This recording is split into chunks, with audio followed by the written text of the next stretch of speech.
Electricast. I was never really a runner. The way I see running is a gift, especially when you have stage 4 cancer. I'm Anne. I'm running the Boston Marathon, presented by Bank of America.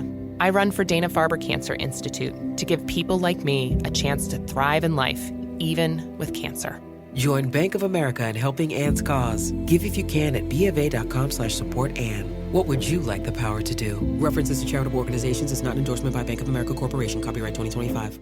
McDonald's meets the Minecraft universe with one of 6 collectibles and your choice of a Big Mac or 10-piece McNuggets with spicy Nether Flame sauce. Now available with a Minecraft movie meal. At participating McDonald's for a limited time. A Minecraft movie only in theaters.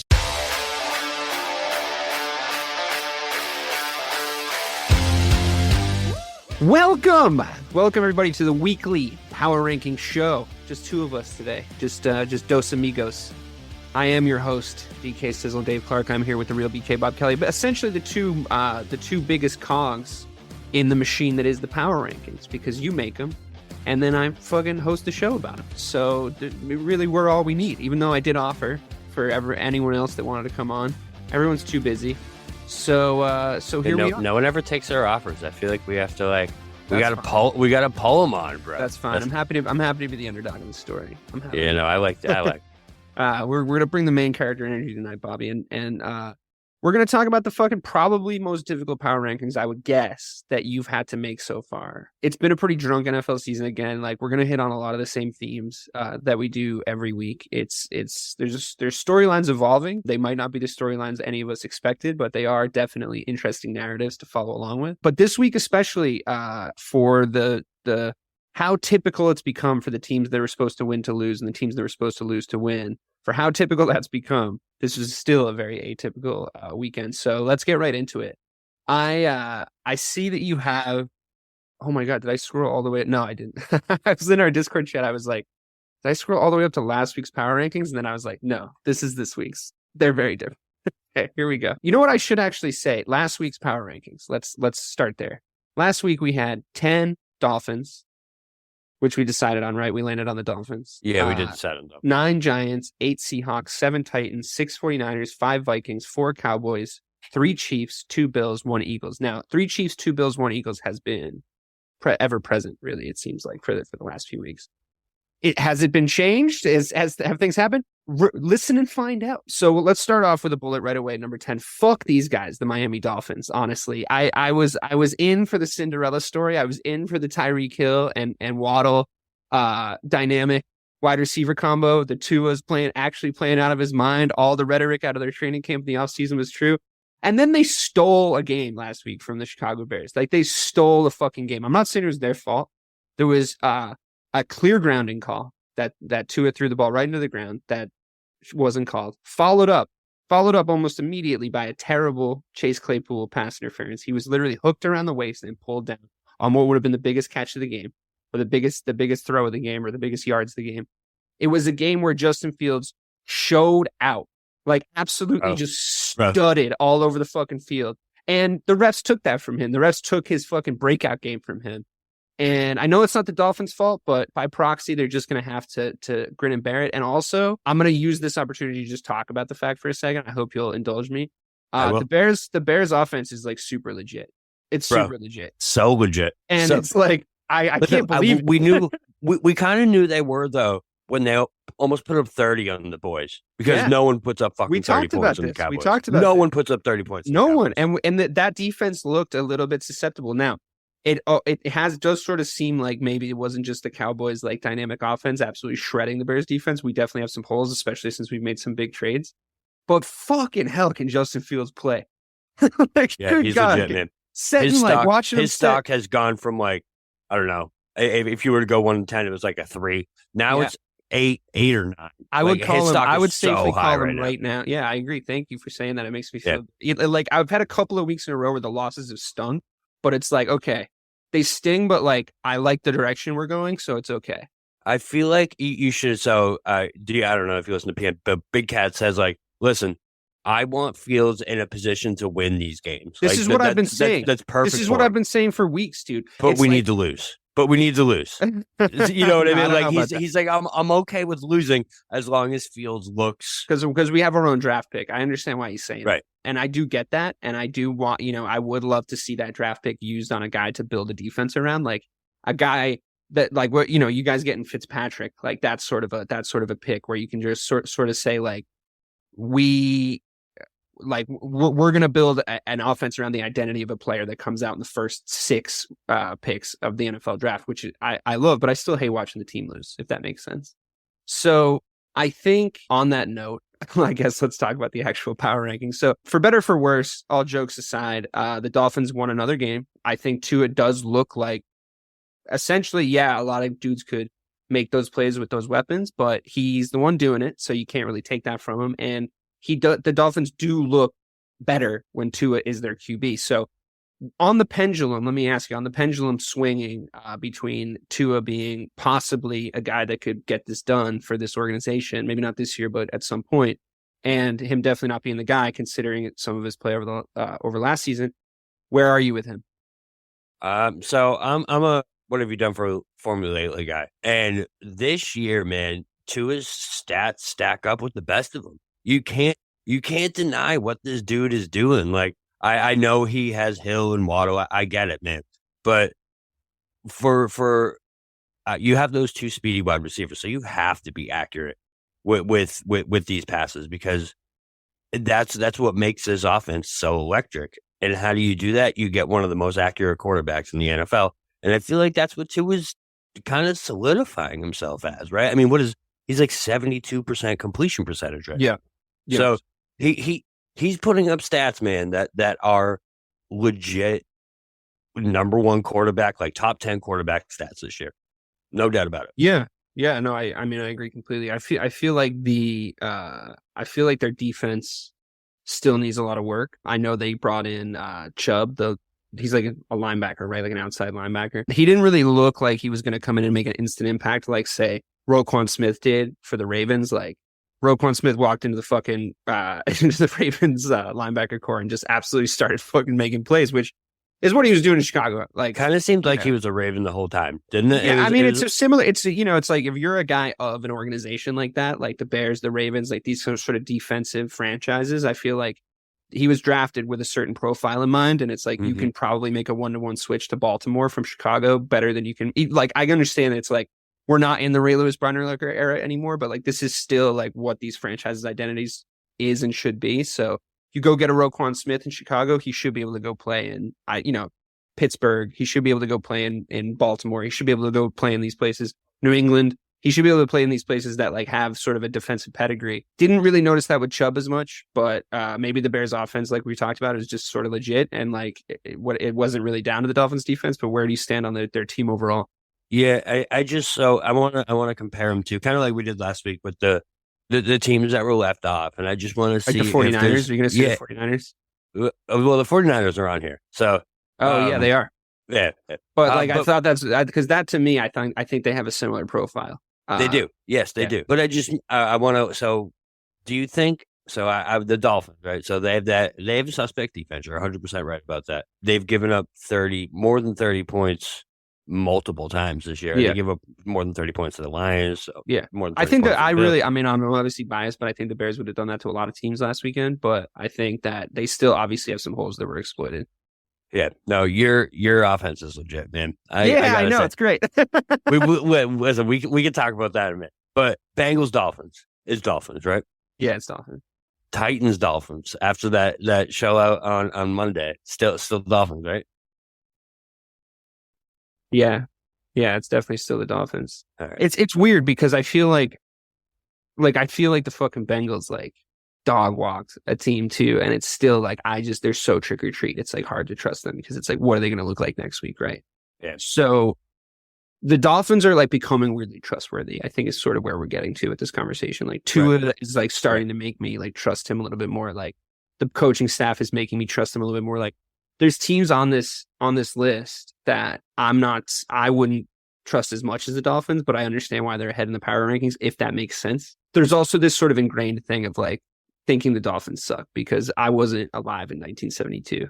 You know what I mean? Like, it's like they've just always fucking sucked. So it's this thing of You like, just okay, think of Jay Fiedler and like Yeah, those yeah. huge ass ears, and it's like, and then watching the Patriots just like use it as a practice squad game, like like for 15 years and living in Massachusetts, and it's just like, it's hard to believe that franchise has been turned around because like as far as cultural identity goes, like that was you're starting from scratch, bro. And I gotta say, what a move to bring in Jeff Wilson. I have to. That's gonna be one of the more underrated deadline moves. Yeah, to bring in a dude that's familiar with that zone run, right? Is just it's yeah. You were talking a fit. lot. You were talking a lot about that sort of zone run. Working across the NFL. We were talking about that in the Discord. And this thing of like the 49ers do it, the Dolphins do it, speedy dump and run guys, like kind of sort of littering your offense, and that being you don't even really need like stud blockers in those systems, right? Like you just have guys that know the scheme, get to where they need to get to, and just like make the key blocks because you're trying to read the defense with it. And it is all about having, I think, these fast as fuck boys. It's crazy how fucking fast that Dolphins offense is. It was like so painful to watch. It's like them just like light up my team, right? Moment of the week though was McDaniel telling Fields to stop it. I love that. That was great because you listen. I've exactly what that sounded like. I feel like I've had that happen in my life where someone's like, "Stop it, hey, stop it, stop it." I also I like the fact that and just to touch on the Bears just one more last time. I'm so sorry. I'm just excited about it. I enjoyed listening to the commentary team be like, and sneakily they have the most salary cap going into the offseason of any team. And I was like, been saying that. And they were like, and they probably have a pretty high draft pick. They have like their second and third rounders. Like they moved on the Baltimore second rounder, but it seemed like they went and got Claypool. So let him learn the offense and we'll see. But it's Fields to me. There's going to be a theme across this podcast as there is every week when we get to the Vikings and the 49ers and the Seahawks probably. Yeah. Like these teams where it's like, I mean, you guys are good. You're legitimately good. But unless you have that dude at QB1, you're not winning shit. Like, I mean, I don't even think Matt Stafford's that dude, but he had that dude year I think Fields is that dude, man. I think he just seems like the kind of guy that might actually be. And because like there's just and I'm not saying he is or he isn't, but I'd rather the ambiguous question leaning yes than the definitive no's that we have on some of these other teams. Do you know what I mean? Yeah, well, let's put it this way. So the Jets right now, who are our next team, good segue, if they had picked Justin Fields instead of Zach Wilson, they would be the funnest and maybe one of the top 5 teams in the NFL. Totally. And I don't think there's any doubt about that because their defense is legit. Sauce Gardner is legit. Although he's fun, dude. He's fun. Can I just say that was pass interference? I gotta say it, man. 100% that was fucking pass interference. There's no doubt about that. Still a great play. I get why they didn't call it. If you're a Bills fan, you definitely have the right to be pissed. Davis should have caught the ball too. Can we talk for a second about pass interference? Like I try to make it a rule of thumb on football shows to not talk about the officials, not talk about refereeing, because like it is subjective as fuck. Obviously, they're like across any sport you can think of. Your bias is obviously going to inform what you think of a call, right? But there are some cut and dry situations that you have to get right. And for me, the pass interference thing, it becomes nuanced because they don't explain the rule correctly. It becomes up for debate, and it becomes this back and forth. Like, oh yeah, no, they're just hand fighting. Oh well, he's holding them past the 5 yards, or it becomes this argument because they intentionally don't really tell us what it's supposed to be to let their referees off the hook a little bit more and give them a little bit more control over the game. Because the only way, I mean, you see it in the NBA, the only way that an organization can control a game, because there's so many different factors with players and who's had a good game and who isn't, game plans. The only way they can affect it is via the referees. And I'm not saying there's some sort of grand conspiracy in the NFL, but if this rule was outlined a little bit better, we could maybe just make these calls like, there'd be a little bit more accountability. Because like, what happened to you got to turn around, for example, just Pora Hempla. What happened to you got to turn around and play the ball, or it's pass interference automatically? That was a thing. Now it isn't. When did that happen?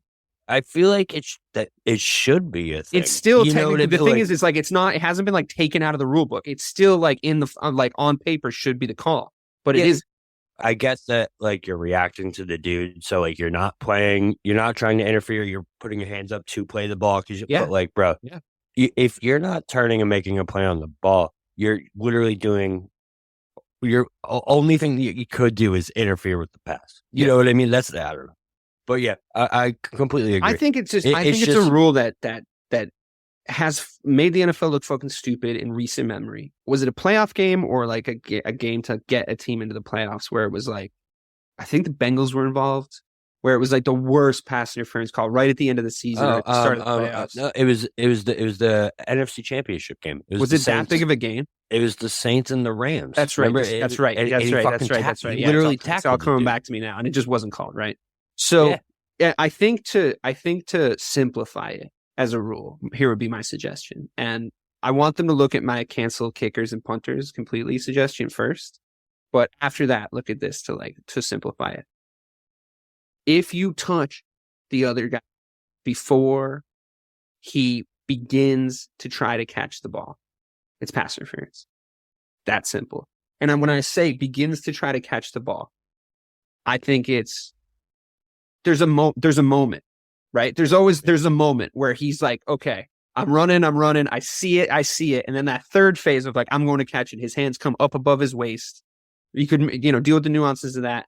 If you touch him before that, it's fucking pass interference. That's it, right? No more hand fighting. Like, I don't give a shit. I understand that the cornerback position is probably the most difficult position to play in the NFL. And you're not 100%. helping them. That's why there's not one white cornerback in the world. But 100%. And let's keep it that way. I want to keep it a skilled position. This is the thing. And that it also goes along with the way the NFL sort of calls its rules these days. They're trying to make it more fun. And that's going to result in more catches, and it's going to make the referees' jobs easier. And also, the booth or New York or whatever needs to just be right away. Just like they need to be able to have pass interference. And then it's like, okay, I'm sorry we didn't throw the flag, but like they said it is. Also, I think it should be 15 yards, not to like sit here and do like we need to rewrite the spot of the ball segment. thing is no. It's too much. This is a good chat because the spot of the ball thing can change a game. Yeah, it's too much. It changed the Bears Dolphins game. It very clearly changed. I mean, to a lesser extent, just because of where they were, it definitely changed the Bills Jets game. I think you're right. I think 15 yards. 15 yards. Because do a college judge, bro. Yeah. What's the opposing argument to that is, well, then they're always going to pass interfere with them if it's a potential to catch the ball and it's more than 15 yards. Do you know defensive backs? Do you know cornerbacks? They're not going to do that. Cool. They're not going to do like, and you can call that on a fucking case by case basis too. Like you can have that if that very obviously is a thing. Like if a guy's just like clearly makes that calculation and just wraps a dude up, you call that unsportsmanlike conduct. Yeah. And you give him 15 yards another 15. Dump him from the fucking game. Spot fouls are stupid. I've always thought that. It's silly. It's absolutely silly because it's too much. Can I bring up one other gripe too? Please. Holding. Bro, why the fuck is holding 10 goddamn yards? I think that's the stupidest fucking thing ever. Because listen, it happens on every play. Listen, and it's such a subjective call. If I'm telling you right now, I've been saying this. I've been saying this exact same thing I'm about to say. Why the fuck isn't holding 5 yards? Forget that, dude. Forget that. I've been saying the same thing. I've been saying since I was maybe 18. Kills fucking drives. I'm telling you right now. I'm telling you right now. Do away with it as a penalty. Do away with it as a penalty. No more holds. Love it. I don't give a shit. Hate holding. I don't give a shit. You know what? Here's the thing.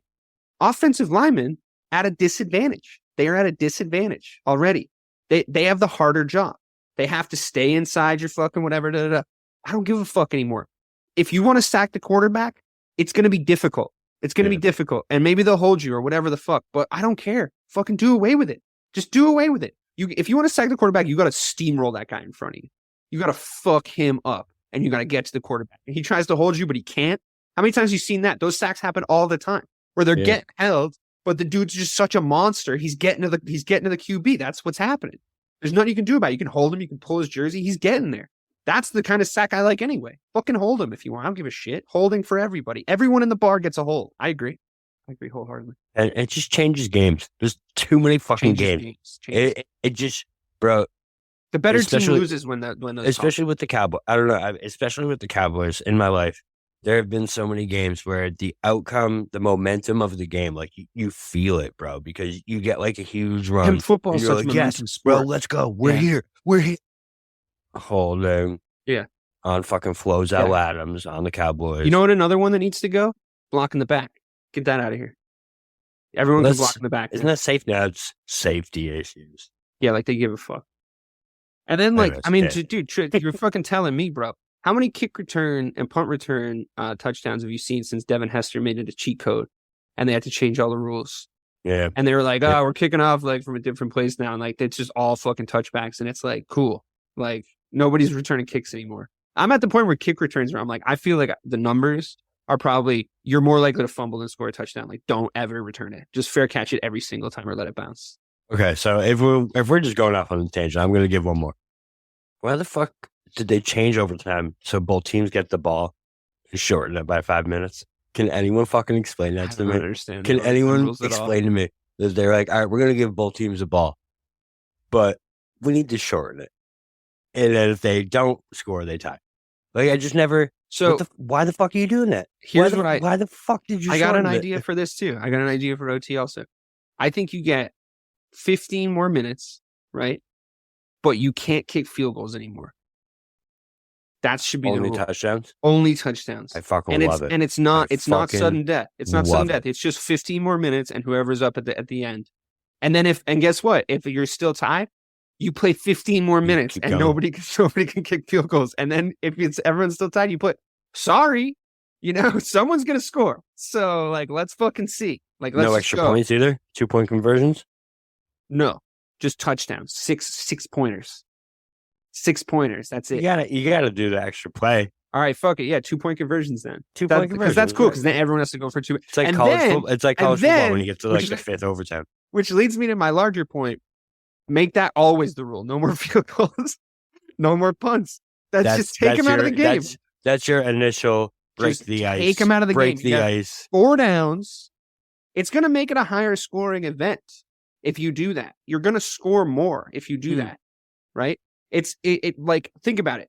21-7 is 3-1. But kickers do add excitement. Though. It does. The It least does. athletic man on the team should not be able to decide the game. The dude who has But the least amount on the day should not be able to decide the game. The guy Yeah, but think about the big moments, those big kicks. think about the bro. big moments we didn't get.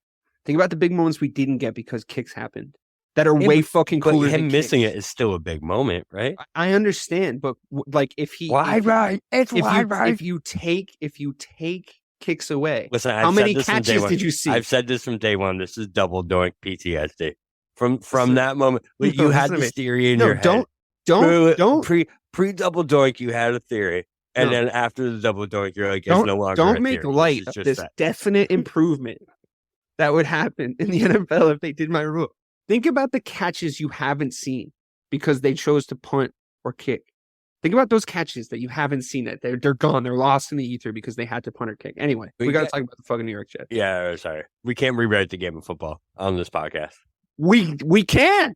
We could. It's We just could. a matter of if they'll We listen. can make a better game. We can make a better game. Oh man, there's some rules in there. Okay, number 9, New York Jets with a big dub over the Buffalo Bills. We're on number 9. Jesus Christ. Yeah, we got to pick up the pace here. We got to pick up the pace here. Okay, cool. How about them Jets, Bob? I mean, bro, going into this week, the Jets were the first team I've ever seen 4-1 odds, and they were 6-2. Like or is that what they were? Yeah, 6-2. No one expected them to fucking win this game. I didn't expect them to win this fucking game. Did you think Zach Wilson was going to be able to beat Josh Allen? Right off the bat, can I just like posit something to you and you can either agree or talk me out of it? But like, I don't know if they won this game. I think the Bills lost this game. I know it's a little bit of a cliche, but like they didn't look like themselves. I just think if a real Buffalo Bills performance gets turned in and not whatever the fuck that was, then the Jets don't win the game. Yeah, what was up with Josh Allen, bro? He looked weird. And he even looked said weird. it afterwards. He was like, I had Yeah. a terrible game. And like, sometimes you just have a bad game. And I don't know if I'm reading any more into it than that. Was it like we said, was it quicksand? You think it was that first pick was inexcusable. Yeah. You know what I mean? I just think he was like a step behind. He just looked like a little bit of a step behind. He wasn't quite 100%. Like, he wasn't anticipating things properly. He clearly wasn't reading defenses properly. He was holding the ball for too long at times, without making a move or doing something like he normally does, like just making something out of nothing and making a play happen. Like he wasn't seeing open guys, which is super weird for him, for like any of the top 5 in the NFL QBs to have that damning shot of like Chris Collinsworth is like, let's see from behind the QB here. And it's just like, there's like 3 dudes on slant routes just wide open. And Josh Allen's like looking over to the corner, guy who's like covered by 3 dudes. And you're like, it's like the Madden view. And you're like, dude, what are you doing? Just throw it to the open guy. And I feel like, my overall point, I guess, is it was more the Bills sucking than the Jets being good. Not to take anything away from the Jets, because I do think that they look like a good football team. And I really do like their defense, like you said. And maybe it's them that threw off Josh Allen, and maybe it's them that were throwing a lot of looks at him, and the Bills in general and making them look weird. Or, I mean, talk me into this big flawed Bills team. Like maybe they're just like that big flawed team that just doesn't ever really get it together all the way. I don't know if you remember when we first all got together, the Bills. It was like the start of the Bills uprising from like average, mediocre. They beat the Vikings on like I remember. I never believed in them at the beginning, and I just feel like that Bills team that I've always been like, listen, just bullshit things happens to them a lot.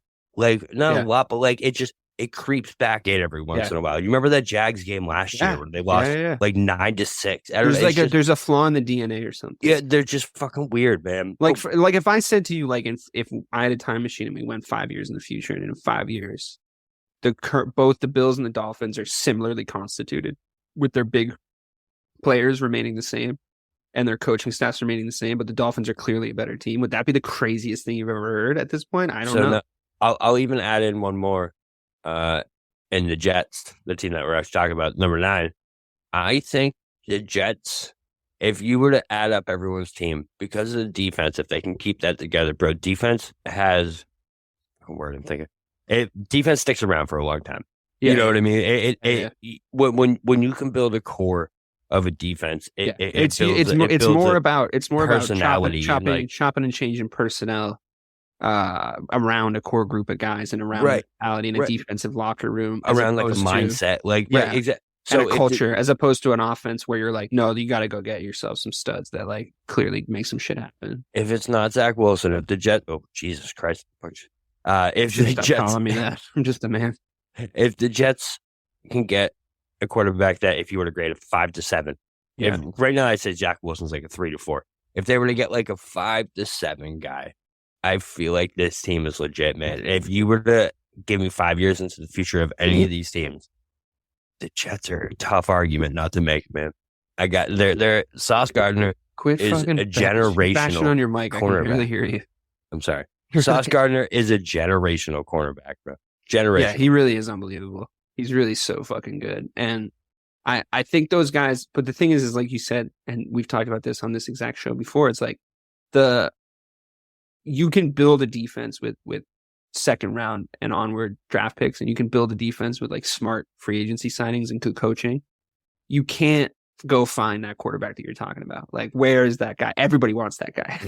Like, everybody wants that dude. So there's just not that many of them, and there's a lot of dudes that come out of college that look like they could be. So many. And there's a lot of dudes that come out of college that look like they could be, like I remember I could quote you some very serious Brady Quinn conversations that I heard in my lifetime. There's guys that look like All-Americans in college that come out and that do fuck all. So you have to punt a whole year at high draft pick to go find a guy like that. Or the alternative is you, I guess, become a team where you win really close without it, and then the quarterback becomes a free agent and goes like, I could go there and win. Like, there's a team for me to plug and play, which is sort of the Tom Brady era, the new Tom Brady era move. But I don't know, like is there a ton of movement of QBs in the NFL? Real good QBs that works. Though. No, I mean, like Tom going to Tampa worked. That's the only one though. That's really one of the only ones I can think of. Like Like 'Cause, Russell I mean, Wilson is Favre- a spectacular failure in Denver. It's a horrible failure. But I guess Favre, Peyton going to Denver. Peyton to Denver, yeah. Favre to Minnesota was Kind of pretty worked good, for like a but second. he- Worked for like a second. Then Brett Favre showed back up and, you know, did his Yeah, he's thing. like, I'm a fired in there. And it's like, dude, there's 6 people there. across my body to the other side of the field in the NFC Yeah, yeah. Championship. Nothing ventured, nothing gained, I guess. You fucking thieving bastard, Brett Favre. Yeah, no, I mean, I can't think of one. So it's just they got to figure out how to draft a quarterback because the last 3, Zach Wilson, they picked with the 3rd pick. Sam Darnold, they picked with the 3rd pick. Geno Smith, they picked in the 1st round. But Listen. And then Mark Sanchez is the one before that. they So stuck around with that one for way too long. that's 4 quarterbacks in a row that they picked in the 1st round, and just besides Geno Smith, which is just fucking crazy. It's a great segue because I guess the sort of the finale on that is I still don't really believe in the Jets. They're one of the teams on this list that doesn't have a guy at QB1 that can win them a championship. So they were starting to get into that era of the season where they become irrelevant. And it's a nice little upstart story, but they're not winning shit with Zach Wilson. So that brings me to the fucking Seahawks and Geno Smith, who, yeah, I mean, they're still good. They're still good. He's still playing really well. It's not going to last. It's not going to last. I don't know, man. I think it might. He does have great receivers, and he does have a good coach. And it is sort of revealing that's a system where like a guy can come in and be really highly competent and almost above average in that system if they needs to take a have step back. Yeah, He needs to take a step back and let his fucking star receivers do their thing. Yeah. Let Ken Walker do his thing. Yeah. And this defense, it came out of fucking nowhere. You know, a lot of good defenses this year. It's crazy. It is, yeah, for sure. But it looks like a Seahawks team of old is what it looks like, man. A bunch of no names that Carroll just drafted and revamped his entire defense. You know, That's exactly what he did for the LOB, bro. Yeah. He just revamped it in 2 drafts. Yeah. And he did it in 1 this time. We talk a lot of shit about shitty coaches in this league, and we talk about the league as a whole of like there's like no good head coaches, and when we do the short list, and we always say like Belichick, Tomlin. Pete Carroll's a good coach, man, and he's a good designer of a football team and finding the pieces that fit into that. Like he's better at that than Bill Belichick is. He's probably not better at all the other stuff, you know, like running it when you have Marshawn Lynch, which also damaged his legacy. I think He's probably better to hang out with, though. Probably better. Yeah, I would assume he's funner at parties. But that damaged his legacy so much, that one play, that people do sort of forget that he like built that team in the first place. And they were a lot of fun. And there was just a lot of really big athletic studs on that team just fucking making plays. And they were fun to watch. What? Do you think Russ audible? No, I don't. I think that'd be provable. Bro, knowing everything, I don't know. Knowing everything that I know about. What, like in the huddle? Not like in the huddle, but like saw it at the line and they just covered it up. But couldn't you just look at the footage? Yeah, that's true. You'd see it. Yeah, okay. See him audible. I would maybe in the huddle. Maybe he says in the huddle, like, this is what we're just seems, I don't know. It seems a very Russell Wilson thing to do nowadays. But yeah, you're not actually. I believe it. I automatically believe it. So I just want to compare. So if you were to ask which quarterback got traded for, what was it, 2 first-round picks this year? One quarterback A, 75% completion rate, 113.2 quarterback rating, 9 touchdowns and 2 interceptions. One's Geno Smith and one's Russell Wilson. Yeah. Ready? Russell Wilson, 59.4, 82.8, 4 touchdowns, 3 picks. Wow. So that's bad. right. That's terrible. That's really terrible. And his stock on social media is really, really low. He's just a fucking geek. So his goofy behavior on the internet is dangerous. Yeah, I don't get it. He might have a body buried somewhere. He's got a real personality issue online. He's like someone who just got to the internet. That's what he reminds me of. It's like someone who just learned about the internet yesterday. And like, wait, so everyone can see this? Yeah, everyone? This is amazing. What a fun little tool. I can talk to my granddaughter and from Boca. Okay, so moving on because we're going to start speeding this up. Ravens looked like the Ravens again. I still think they got a little rickety in the fourth quarter defensively, but Lamar might be making an MVP case this year. And I think on his performances alone, and if you take away sort of the letdowns that his defense has made or some of the mistakes that have like happened across the coaching, like we've talked about, even though we both like Harbaugh a lot as a coach. Lamar himself in a vacuum, I think, has been fucking unbelievable. He's been absolutely electric. He can definitely throw the ball. And I'm sorry if that doesn't fit the narrative that like people want, but like he had his wide receiver 1 and his tight end hurt going into this game last night. And he never looked like he was going to underperform, in my opinion. So I think for me, I'm at the point where I'm calling the Ravens my like sleeper hit of the summer. I think Lamar Jackson makes like a legitimate playoff run this year that sort of defies the narrative that's been built around him. And I think it's safe to make that call now. They're number 7 on the power rankings, but I think that their actual talent and the level they can get to, most importantly, is belied by their rankings because of some of the stupid mistakes they've made. I think they have a better chance of being a top 4 power rankings team than 5 or 6 do. So if that makes any sense, because it's like I think their ceiling is a little higher. Yeah, at their best, they're probably better. Yeah, that's what I'm. They're probably better than 5 or 6. I agree. Because 5 is the Vikings. Spoiler alert: 5 is the Vikings, and 6 is the 6 is the Niners. Yep. And I think we know what those teams are. And I think if you look at, so to read it off what we've done, so what I've revealed so far: 5 Vikings, 6 49ers, 7 Ravens, 8 Seahawks, 9 Jets, 10 Dolphins. Of all of those teams, I'm picking the Ravens to have the highest probability of success in the playoffs. To me, none of the other teams I just mentioned are legitimate playoff contenders to do anything really significant, like go to a championship game. Never mind go to a championship game and win it. I can see the Ravens doing that. There's pedigree for championship experience in the coaching. Everyone seems to be reading off the same hymn sheet.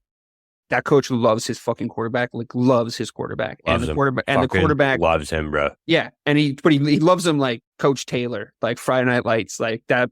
Yeah. He's at my house for dinner like 4 nights a week. And I love him with all my heart. And we're going to go win a fucking championship. There's something crackling there for me when you watch Baltimore. What do you think? It's sometimes it's to a fault because he trusts him too fucking much. He's like, "Hey, Lamar, you want to go for it?" Trust your like, QB, yeah, I want to go for it. He's like, "I don't fucking go for it, bro." Like, I love that about them, though. Yeah, no, it's awesome. Listen, I think the moment Lamar walked into that building, Harbaugh saw him play like 4 downs, and it was like, yeah, no, we're gonna change. He was like, I can teach him how to throw. Bro. Look at all the other shit he can do. Yeah, I mean, listen, Lamar just turned Isaiah Likely into a star tight end. To me, I think this has been a theme that we've had almost every single show that we've had so far, is that Lamar is legit, man. And I called him out as I think if you're saying MVP that he isn't candidate. at this point, you're like officially just a Lamar hater, and you're just going to be like that. Yeah, agreed. Like that's just the way it is. Because listen, he does it with his legs, he does it with his arm, and when it comes down to it, yeah, his coach puts him and he puts himself into positions to lose the game at the end because they're just trying to win. But like, I trust the Ravens and Lamar week in and week out with my own money more than I do most teams in the NFL. So I think that goes a long way for saying how they are. You know what I mean? If I trust my own hard-earned money, I trust you. There's not many teams I trust anymore. Yeah. And I'll also make this point. You know, I'm always fucking on you about the strength of schedule factoring into these power rankings. And quite frankly, if you look at who the Ravens have played compared to, I'll just do it right now. The Philadelphia Eagles are obviously still at number 1. Again, spoiler alert.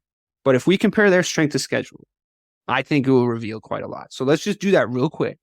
Because the Ravens have beaten the Jets, who are on this power rankings, right? They beat them 24-9. They lost to the Dolphins, but the Dolphins are also on this power rankings, so that's a top 10 team that they lost to. It was a crazy game, too. And it was a crazy game, and 42-38 was a shootout. They could have won had they like not blown the fucking fourth quarter, whatever. They beat the Patriots, who I would say are probably thereabouts. I don't think the Patriots, bro. Yeah, they're the Patriots. Right. There you go. I mean, they're probably not below top 15. Tough to beat every week, though. Yeah, of course. Like, no, that's still a statement win. They lost to the Bills, who are on this power rankings, obviously, and a fucking wagon. We've talked about them already, so no shame in that. Beat the Bengals, who are probably our number 11 right now, as we've discussed. Like, this is the top 10 power rankings, but they probably lost to the number 11 team. Oh, I'm sorry, they beat the Bengals. So they probably beat the number 11 team. They lost to the Giants, who have been thereabouts on this power rankings, but obviously, they struggled a little bit in recent years, but they're probably 12, right? So they're still a top 15 team, right? They actually might be 11. But they beat the Browns, who probably are nowhere near this top 15, but that's the first team we've come to. They're not a top 15 team, as we've discussed it. Browns are a little frisky, though. Yeah, they could be frisky. They beat the Bucks, who I would still definitely consider a top 15 team, maybe 13. I'd say they're probably 13 if we're talking about Tom Brady and the Buccaneers. And they just beat the Saints, who are probably one of the worst teams in the NFL, but you play who's in front of you. So that's two teams. The Saints were number 10 week 1. I mean, right. I mean, they're definitely not. They're awful, but they're 6-3, right? And they lost to three good teams, and those 6 wins, they've beaten 6 relatively good teams with a couple of maybe exceptions, right? That strength of schedule tells me they're fucking legit. Now, you take the Philadelphia Eagles, right? And I gotta have Clarke cut this part out because I should. Yeah, whatever. You take the Philadelphia Eagles and their strength of schedule to beat the Lions. Everybody beats the Lions. They beat the Vikings, which I guess is impressive, but we all know they're fucking phonies. They beat the Commanders, who everybody beats. They beat the Jaguars, who everybody beats. And can I also just point out they barely beat the Lions. They barely beat the Lions. They beat the Jags by 8 points, which could be better for the number 1 team in the NFL. They barely beat the Cardinals, who everybody beats. They beat the Cowboys. That's a respectable win. That's fair. They beat the Steelers, who everybody beats this year. They beat the Texans, who everybody beats this year. So, just on strength of schedule, the 7th team on the power rankings has had a much harder fucking road of it than the 1 team. That's just true. So, I'm not saying that to take anything away from the Eagles. I'm going to do that later. I'm saying give the Ravens a little bit more credit. Can I play devil's advocate for this year, though? Yes, yeah, totally.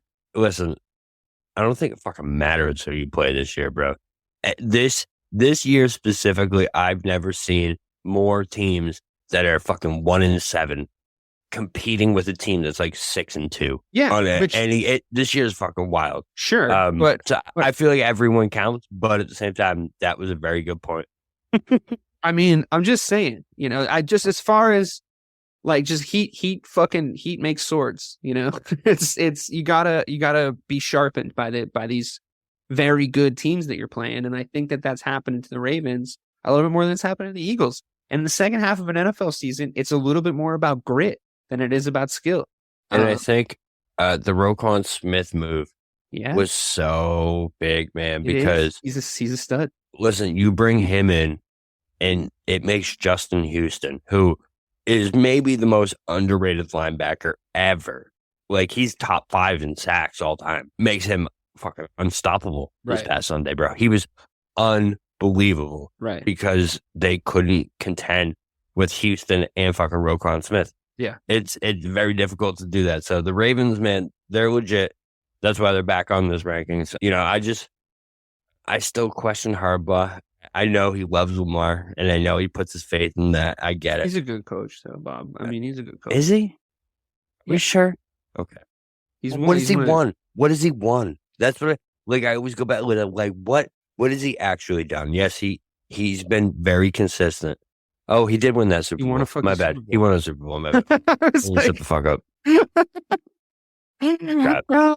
I mean, look, he played a guy who looks very similar to him. The lights went out. The lights went out. So did mine. Honestly, I sometimes do remember the 49ers winning that Super Bowl, strangely, but because I think I really expected them to that year. All right, moving on to said team, the San Francisco 49ers. The Ravens did win a Super Bowl, so yeah. I'll shut the fuck up. I mean, we already said that on this show. He's a proven. Doesn't he have 2? Doesn't he have fucking 2? No. Is it just 1? Yeah, it's 1. Okay, yeah, it's 1. And with the Flacco year, it's just the Flacco year. He might have 2 this year, though, is what I'm saying. It's been my whole point. All right, so moving on to the 49ers, we're going to do 2 minutes on them because, quite frankly, the needle hasn't moved on them. They still are who they are. Their defense is pretty solid. Jimmy G can make great underneath passes, and if he tries to throw the deep ball, which he does all the time, which I don't get, it always goes fucking haywire. They were able to beat their toughest divisional matchup in the Rams in the first time they met, and they looked like they executed a really good game plan. And now I think losing to the Rams in the way that they did, that's more damning because I don't think the Rams are very good. So the Rams are garbage. Rams so are to really lose to them, I know it's a divisional game and sort of it's, you're going to beat each other up a little bit, but that made me kind of take pause on the 49ers and Jimmy G, especially them losing in the fashion they lost. What do you think? I guess the question I'll ask you is, do you see upward mobility coming for the 49ers in the power rankings? Do you see them hitting 5, 4, 3, 2, or 1? Or do you see them sliding more in the 7, 8, 9, 10 direction? I think they're right where they're supposed to be.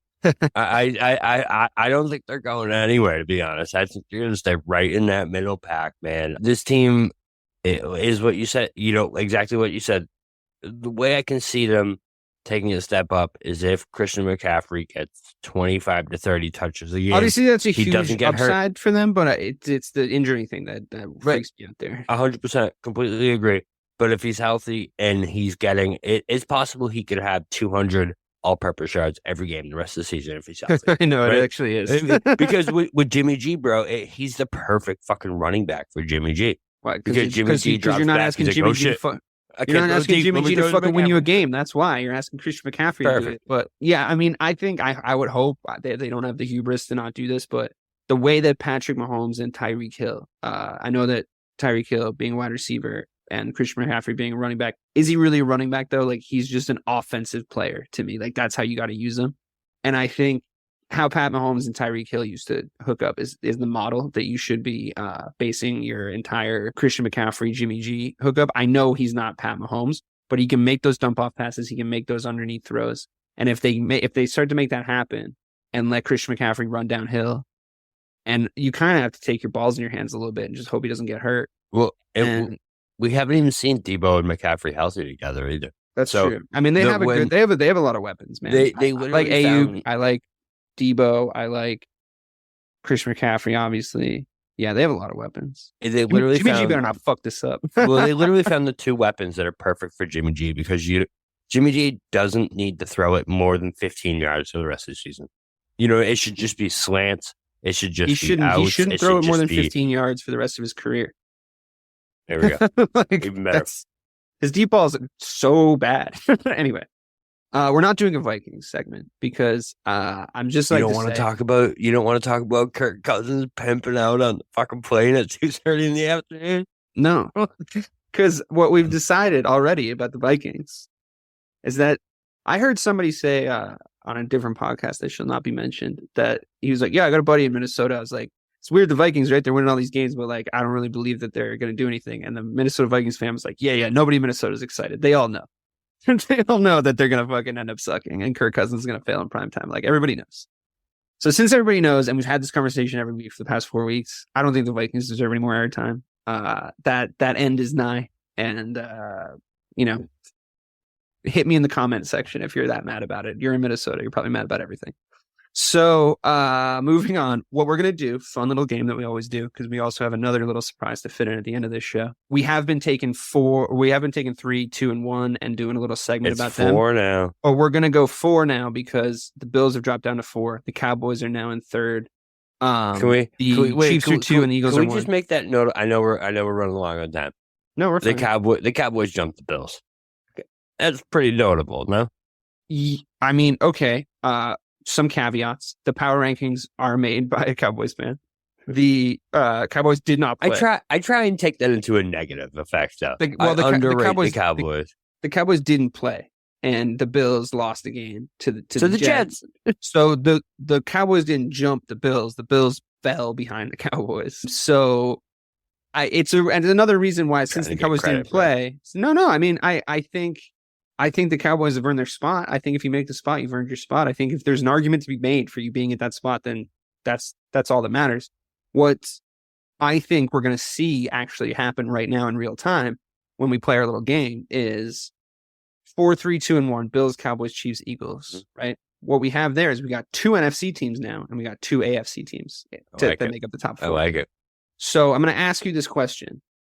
Bills, Chiefs, you flip-flopped. I think you're 2 Bills, 2 Chiefs on the last 4 weeks of us doing this. You picked the Bills twice. You picked the Chiefs twice.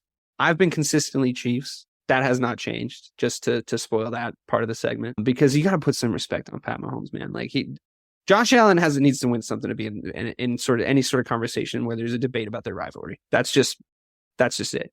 So Bills play the Chiefs in the AFC Championship game. Who do you have more faith in this week to go to the Super Bowl? I think the Chiefs. I think I'm back to the Chiefs because this week I had this thought in my head, bro, that if you took Pat Mahomes, right, and you took his weapon, you took his security blanket, you took his big play guy away from him, and he's still fucking Pat Mahomes. Yeah. If you take Stephon Diggs away from Josh Allen, is he still fucking Josh Allen? No. What do you think? No, right? I think so. I think he has more of a. But that's been my whole point about the Mahomes, Allen, and the Chiefs Bills like debate. Like I still don't trust them like I used to. It's still not when they're down like 24 to nothing. To see how he got Juju Smith-Schuster into that offense by basically being like, you got to play different. And Juju did it, and he's having better games. What you doing? Change it. Dude, do something else. I don't like what you're doing. And he's Pat Mahomes, so he can do that. And him being able to do that and him being able to kind of reconstruct this offense around himself again and make it a different identity, but still just as effective. They can still drop 21 points on you before you know what happened.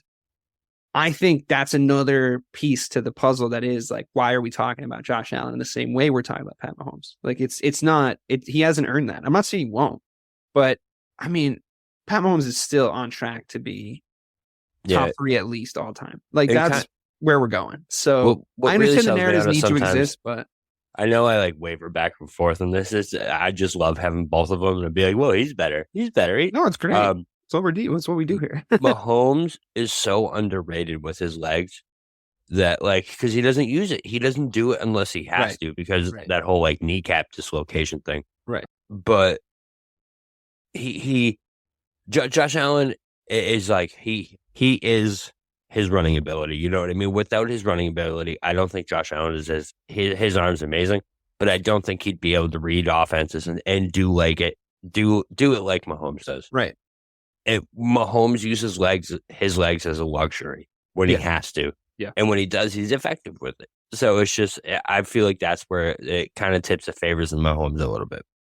To me, the reason why Tom Brady became the greatest quarterback of all time, why he won the stuff he won, for people to say that, is because he was the best decision maker I've ever seen.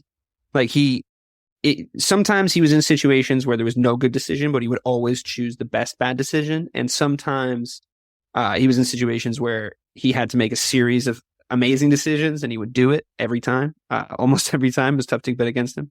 I see that in Pat Mahomes almost to the same degree. Almost. It hasn't been fully proven yet. Obviously, he hasn't been in all the same situations, but it's that plus incredible athleticism and unbelievable ability to throw the ball and weapons fucking everywhere. So and they both had really good coaches. So I think, to me, if we talk about trust, if that's the theme of the day, there's nobody I trust to win me a football game more than Pat Mahomes right now, and the Kansas City Chiefs in general, because Travis Kelce's also a fucking beast, and a lot of the guys that they have on that team are great. Maybe their defense is a little suspect. Maybe you can make some yards on the ground on them, but I'm still taking them in an AFC Championship situation right now because of the Pat Mahomes, Josh Allen debate we just had. Now, to get to the really interesting one, we have an NFC champ. So we're sending the Chiefs to the Super Bowl right now in this scenario. Now, who are they going to face?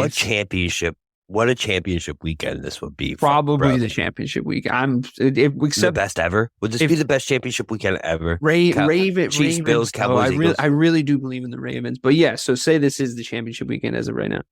The Cowboys and the Eagles. I don't even know if it can happen. I haven't looked at the seeding and how all that shit works. But what does it look like if the Cowboys get to an NFC Championship game, considering the recent, not even entirely recent. What it looks like is me with a huge boner. Is what it looks like. But so it's a horrible sight. No, I mean, listen. First of all, they have to win. They have to win. Do you know I've never seen an NFC Championship game? Yeah, I know. I've watched the Cowboys too. They haven't made one since I've been a fucking fan. I've never seen it. But say anyways, so they have to overcome a lot of history, and they have to come up against a team that, I don't know, probably won't have lost that many games at this point. At that point, because they don't even really play anybody good. So they are both in the NFC Championship game. Who try and take your bias out of it. Who are you sending to the Super Bowl? Seriously. And it's in an AFC Championship situation. You have to have the context here. Everyone's healthy. What do you got? What's scary is it's in Philly. It's going to be in Philly. And a Philly crowd with a championship on the line against the Cowboys. It is a different level. Yeah, right. But it's still the fucking Cowboys. This defense with that much on the line, I feel like will give Hurts trouble. What really scares me about the Eagles, though, is that run game, bro. Because we saw what the Bears just did to the Cowboys 2 weeks ago. I mean, we do have the most running yards in the entire NFL. It's the same, bro. It's the same fucking offense. Same thing. Is Jalen Hurts and Justin Fields. They're the same type of quarterback. They're both, a little shaky with the pass sometimes. But when they get outside with their legs, they get into playmaking situations. They're fucking unbelievable. And then you have running backs who are dangerous. So the Eagles are dangerous, bro, especially to this Cowboys defense. So listen, my heart says Cowboys. I really see the Cowboys shutting Hurts down. But if Hurts takes that next step into the playoffs, I would have trouble making this call on championship weekend. If Eagles get to the NFC Championship, that means Hurts played well in a playoff game, and this offense played well in a playoff game. You know what I mean? That's also true of the Cowboys, though. I'll tell you something. That's true. So who are you sending? So wait, who's going? Cowboys. I'm sending the Cowboys. All right. I'm sending the Eagles, and I'll tell you why. It's not a personnel thing or a talent thing, football player-wise. It's not the history of the Cowboys, as much as you might think it's that. It's a little bit the context and the idea of them being in an NFC Championship game and how much I trust, like you said, like Jalen Hurts has played well to get there, like that kind of stuff. It's about 15% that. And the rest of it, unfortunately, Bob, is Mike McCarthy. It's to me, it's just true. Like I'm looking at I'm picturing Mike McCarthy in an NFC Championship game on the sidelines, just thinking up ways to fuck it up. Like just thinking up ways to fuck it up. Doing one of those. Yeah. And I can see it. Like I can see him making really bad decisions in an NFC Championship game that lose you that game. But I can also see him doing it sooner and you guys not even getting that far. Does it change your opinion at all if we add OBJ? I don't see him. His leg is really fucked. I don't know. You guys do need another receiver, but no, it doesn't because, like I said, it's not a personnel issue. It's a coaching staff issue. Strictly McCarthy. Pretty much. Yeah. I mean, your whole coaching staff, pretty much. I just don't trust them. If trust has been the theme, that's pretty much where I am. So in the Super Bowl, you got the Cowboys, I got the Eagles, but we both got the Chiefs. Who is winning the Super Bowl? Cowboys Chiefs would be a fun ass Super Bowl for Chiefs fans. Yeah. I'd pick the Chiefs. I mean, I hear you. I'm sorry. I do think listen. I don't think we've seen this. I don't even think we've seen the best Cowboys yet. That's why I'm really high on this team because like their offense is just getting going. Pollard is just getting going. Zeke still sucks, but I feel like the Cowboys offense only has up to go. So I feel like they give them a game. But yeah, I'd pick the Chiefs. So the only thing that gives me a little bit of solace and a little more confidence is the Bucs beat the Chiefs rushing 4 and putting that pressure on Mahomes. And that's what the Cowboys can do. That's what they're built to do. Is shut down a quarterback literally with 4 to 5 guys at most. Yeah. So that's what gives me a little solace and a little confidence about it. But it beats the Chiefs. So you heard it here first, folks. Bobby's high on the Cowboys. I'm just high. And nobody for the 9th week running has any faith in the number 1 team in the power rankings to win a Super Bowl still. I'll let you know when it changes, but we play this fun game every week where we try and figure out if we think they're going to win a fucking ring. And the answer has not been yes from anyone one time. So that won't do it for us because we've actually come up with a little bonus segment at the end of the Power Ranking show. As Bobby and I are both fucking degenerate gamblers, we have come up with a couple of fun little parlays for you guys to put on. We fancy ourselves bettors, and we do okay. So if you guys wanted to track our we bets, do it very differently. we both bet very differently for sure. I don't even really believe in the parlay as a method, but it is fun. As always, please gamble responsibly. If you have any issues with addiction, you or someone you know, go to begambleaware.org. And definitely go to a meeting, because we don't want you to spend any money that you don't have. We don't want this to negatively affect your life, but it can be fun if you do it right. So without any further gilding of the lily and no more ado, I move on to the Dave and Bobby Parlays segment. And next week I'll have thought of a better name for you. So Bobby, this is just a fucking trial run here.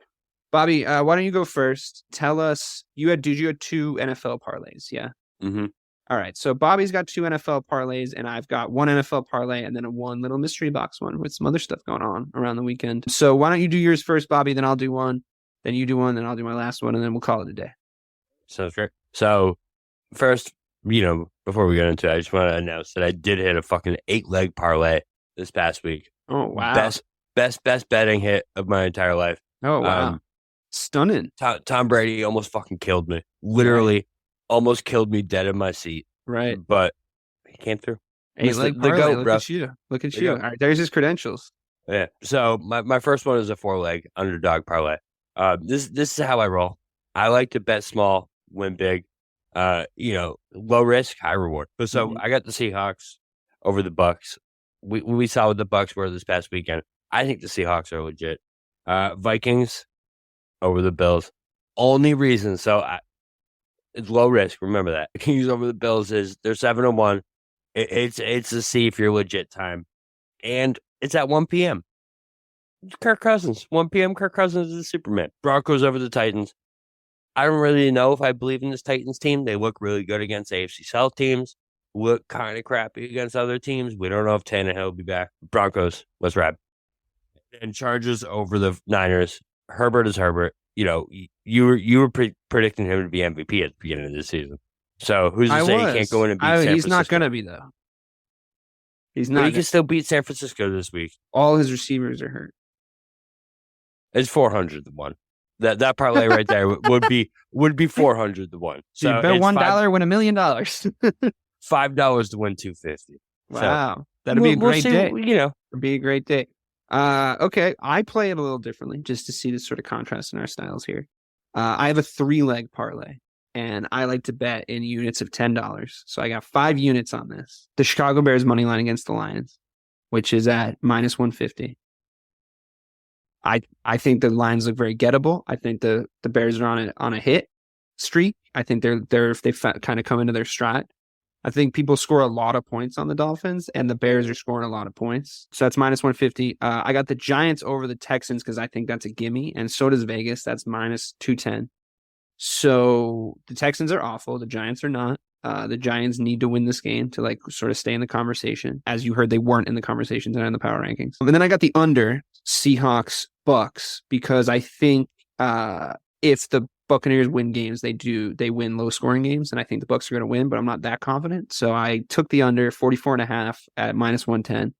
$50 bet on those 3, I think, likely scenarios, unlike the fucking pie in the sky shit you heard from Bobby, for $50 gets you $184.85. So that's my NFL parlay. Now listen, you want to be like Bob and go in all guns blazing. Power to you. More power to you. You're only throwing $5 on it. What's the big deal? But yeah, moving on. What's your second fun parlay there, Bob?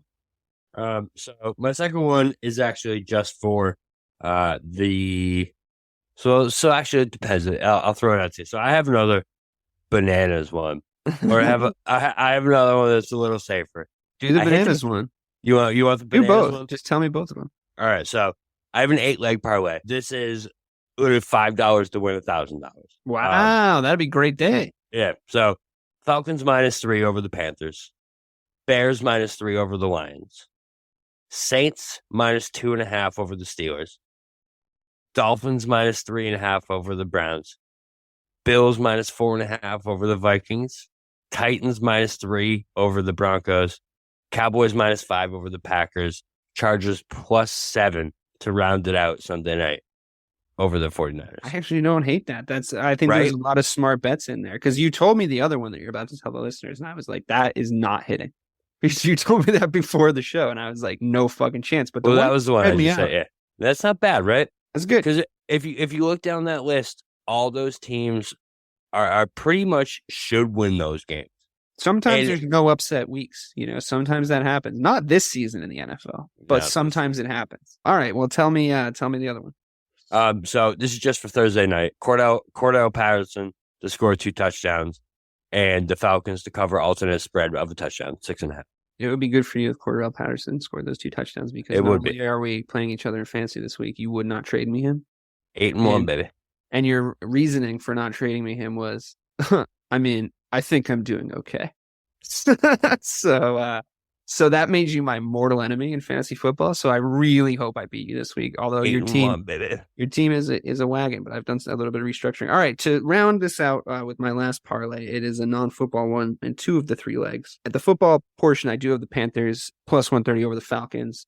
It's a little bit of a punt. I'm not really sure who's going to win that game because I don't think either team is good. But I have seen the Panthers play really well more recently. So I think you kind of betting the odds and not the team in that situation. And I just liked them at plus 130. Liverpool beating Southampton. They haven't been great in the Premier League this year, but it's kind of a must-win game. And Southampton are terrible. And this is the last game. I believe this is the last Premier League game before we break for the World Cup. So I think they want to, put on a show.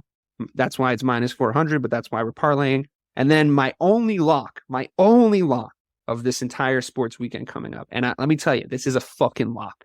This is a lock and key on a chastity belt on a fucking maiden in medieval times. This is locked. All right. Just bet this on its own if you want. Dustin Poirier's fighting Michael Chandler. It's like the third to last fight on the Israel Adesanya card this coming Saturday. I bet that it doesn't go the distance. And the reason why I bet that it isn't going to go the distance is because it fucking isn't. So put it in a parlay, bet it on its own, bet your fucking rent on it. That fight's not going the distance. What's the odds on it? Let me look here. It's pretty good odds for the fact that I know it's not happening. It's minus 220 to not go the distance. That's pretty good. Pretty long odds on a, the most fights go the distance. Like most fights do. And it's only 3 rounds. So that's what's affecting it a little bit. But it doesn't matter. So most fights go the distance and it's minus 220. I would say, okay, so like in boxing, way more likely to go the distance, right, than in MMA. Right, of course. And I don't have the exact stats in front of me, but in MMA you have 3-round fights. So a lot of those fights go the distance, right? A lot of the fights in the women's division go the distance because they don't, and this isn't a misogynistic statement, this is just true. That's much power. They're not knocking people out. Right. And there's a lot of them that like cancel each other out. A lot of talent in those divisions, but whatever. But I would say like as you go up in weight classes, the likelihood of it going the distance decreases. So the heavyweights are always knocking each other out because they got those fucking tiny gloves. It's like 250-pound dudes fucking rocking each other. It's one of the best things that can happen on a card. You're just like kind of spacing out on like a Saturday watching the early prelims, and then 2 fucking behemoths come out. You're like, someone's getting knocked out, and it's let's go. So that's a lot of fun. I love doing that on a Saturday. But yeah, that's the lock. And that was the Power Ranking Show, everybody, with a little Susan of degenerate gambling at the end. Always fun, and we'll definitely see you next week. Thank you so much for listening. For myself, DK Sizzle, and the real BK, Bob Kelly. We'll see you next week.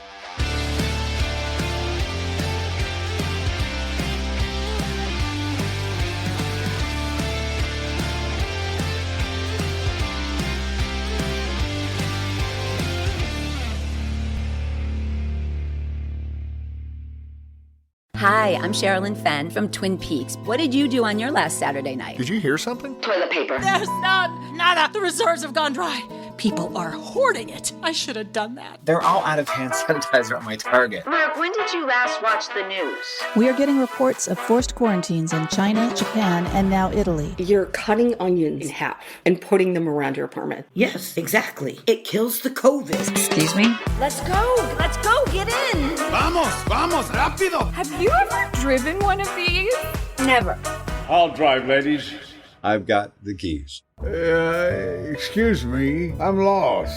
I'm looking for my wife. I got turned around. Join me, Eric Roberts, Jennifer Elise Cox, and Ed Asner for The Last Saturday Night, an Electrocast podcast. You'll love it.